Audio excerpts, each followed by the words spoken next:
Social media पर रविंद्र सिंह भाटी को लेकर दो गुट आमने सामने होते ही रहते हैं।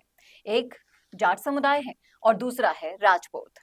तो यहाँ पर इन सबको देखने पर एक सवाल यहाँ खड़ा होता है कि क्या रविंद्र सिंह भाटी जाट और राजपूत को लड़वाना चाहते हैं। करेंगे इसी मुद्दे पर चर्चा इस वीडियो में, इसलिए बना रहेगा आखिर तक हमारे साथ। नमस्कार, मैं हूं चेतना शर्मा। आप देखना शुरू कर चुके हैं राजस्थान संवाद और इस मुद्दे पर बातचीत करने के लिए मेरे साथ मौजूद हैं हमारे editor in chief Varun Bhansali ji. जिस तरीके से सोशल मीडिया का जमाना है और सोशल मीडिया का बखूबी फायदा उठा रहे हैं रविंद्र सिंह भाटी, और उनको लेकर अलग अलग समुदायों में तरह तरह की चर्चाएं होती हैं।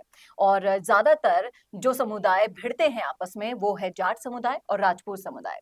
तो जो प्रश्न यहाँ पर निकलकर सामने आया है कि भाटी इन दोनों समुदायों को लड़वाना चाहते हैं, इस प्रश्न के उत्तर में आपकी क्या प्रतिक्रिया है? देखिए, देश की राजनीति पर यह आरोप लगता है कि वहाँ हिंदू मुस्लिम हो रहा है, तो बाड़मेर की राजनीति पर यह आरोप लगता है कि वहाँ जाट राजपूत हो रहा है। और साफ और सीधी सी बात है, अगर आप रविंद्र सिंह भाटी की सोशल मीडिया प्रोफाइल भी देखेंगे, उस पे आने वाले कमेंट्स भी देखेंगे, तो आपको साफ-साफ जाट राजपूत होते हुए दिखाई देगा। यहाँ तक तो मामला ठीक था, लेकिन हाल के दिनों में जिस तरह से धमकियाँ मिल रही है रविंद्र सिंह भाटी को, उसमें भी पूरी तरह से यही कहा जा रहा है कि वो कहीं न कहीं जाट कौम के बारे में गलत बोल रहे हैं, इसलिए वो धमकियाँ मिल रही है। तो समझने वाली बात ये है कि वोट लेने का ये तरीका, अगर वो धमकियों में भी ये कहा जा रहा है कि इसलिए वो धमकियाँ दे रहे हैं, तो समझना पड़ेगा कि ये जब हम आरोप पूरे देश पे लगाते हैं कि हिंदू-मुस्लिम की राजनीति हो रही है, तो कहीं न कहीं हमें राजस्थान की धरा पर होने वाली इस किस्म की राजनीति पर भी सवाल उठाना पड़ेगा। हम्म। अगर जाट-राजपूत की लड़ाई में कोई राजनीति पनप रही है, तो वाक़ई ये बहुत ही सोचने वाला विषय है। और रविंद्र सिंह भाटी की लोकप्रियता की अगर एक वजह ये है, तो ये लोकप्रियता का भी कहीं न कहीं पैमाना तय करना पड़ेगा। ये तो रही वो बात जो कहीं न कहीं मॉरली होनी चाहिए, लेकिन देखने वाली बात ये है कि अगर आप भीड़ को देखें रविंद्र सिंह भाटी की, बाड़मेर में होने वाली सभाओं को देखें, तो साफ आपको ये डिफरेंस दिखेगा।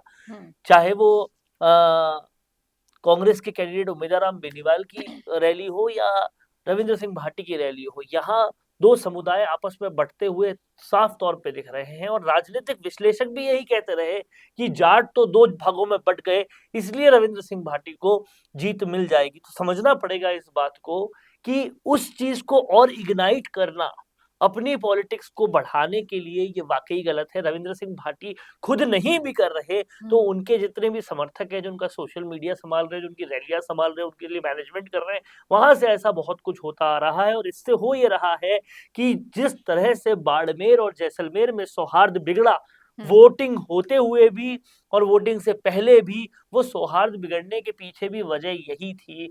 और कहीं ना कहीं दूसरी तरफ हम देखें तो रीपोलिंग की भी वजह यही रही कहीं ना कहीं। लेकिन जिस तरीके से अभी आपने खुद ही ने कहा कि भाटी खुद नहीं कर रहे, उनके समर्थक ही ये कर रहे हैं, इस बात में कोई दो राय नहीं है। क्योंकि रविंद्र सिंह भाटी का आप कोई सा भी भाषण उठा के देख लीजिए, कभी भी उन्होंने किसी के लिए अपशब्द नहीं बोले, किसी भी समाज को सपोर्ट देते हुए कोई भी भाषण नहीं दिया उन्होंने। ये आप बिल्कुल सही कह रहे हैं कि ये जो फैलाया जा रहा है वो उनके समर्थकों की तरफ से फैलाया जा रहा है, और जिस तरीके से असर पड़ रहा है भाटी की प्रोफाइल पर, वो कहीं ना कहीं गलत मैसेज जा रहा है। देखिए, साफ तौर पर बाड़मेर की सियासत को पूरा अगर खोलकर एनालाइज किया जाए, तो वो 3 भागों में बँटती है। यहाँ सियासत की ही इस तरीके से जा रही है, जाट, राजपूत और अल्पसंख्यक। ये 3 उसमें सब कुछ बँट रहा है। और इसीलिए आप देखिएगा, यहाँ पर जो पॉलिटिशियंस हैं, वो भी इन 3 भागों में ही बँटे हुए हैं। जहाँ पर राजपूतों की बात आ रही है, तो भाजपा का चाहे पिछला कैंडिडेट हो, चाहे रविंद्र सिंह भाटी हो, ये उस श्रेणी में आते हैं। जाट कॉम में कैलाश चौधरी से लेकर उम्मीदवार बेनीवाल से लेकर हरीश चौधरी से लेकर हेमाराम चौधरी से लेकर तमाम सारे लोग आते हैं। और अल्पसंख्यकों में अभी आपने देखा होगा कितनी कंट्रोवर्सीज हुई कुछ अल्पसंख्यक नेताओं को लेकर। वो तमाम सारे अल्पसंख्यक नेता इस श्रेणी में आते हैं। और इसीलिए कहीं ना कहीं यही पैमाना, यही बंटवारा बाड़मेर की राजनीति में चल रहा है।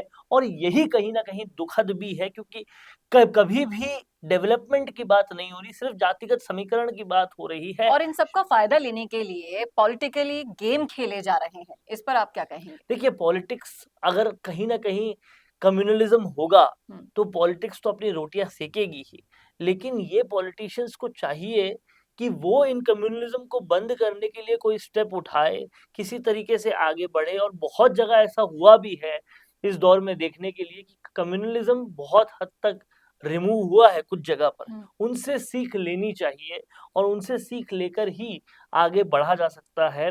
जिस तरीके से इस बारे में मैं आम आदमी पार्टी की तारीफ करूंगा कि वहाँ जातिवाद तो कम से कम नहीं है। हाँ, जी, वहाँ पर भी बहुत गलत चीजें हैं, मुफ्तखोरी हो रही है, मुफ्त में चीजें दिए जाने की वजह से लोग उनके करीब आ रहे हैं, लेकिन कम से कम जातिवाद नहीं है, ये समझना पड़ेगा हमें।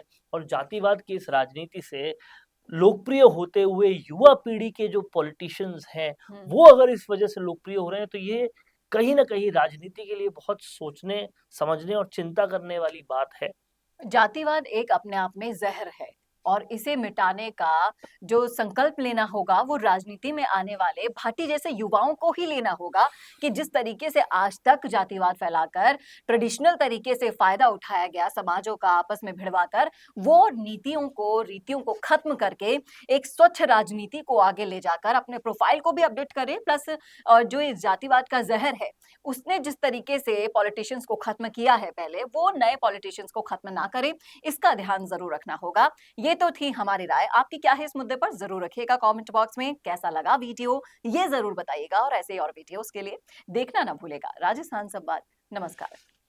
कोरोना सोल्टेक क्वालिटी, डेडिकेशन और कस्टमर सेटिस्फेक्शन को प्रायोरिटी पर रखते हुए हर इंडस्ट्री की इलेक्ट्रिसिटी में कॉस्ट सेविंग कराने और उन्हें रिन्यूएबल एनर्जी की ताकत देने के लिए लगातार काम कर रहा है।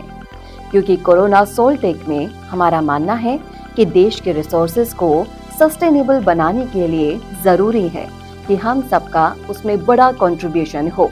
इसीलिए सोलर प्रोजेक्ट्स की टाइमली डिलीवरी करते हुए एक पार्टनर की तरह आपकी इंडस्ट्री को हम अपडेट करते हैं और हमेशा आपकी सर्विस के लिए तत्पर रहते हुए सोलर एनर्जी का पूरा पोटेंशियल आपको मिले, इसी दिशा में काम करते हैं।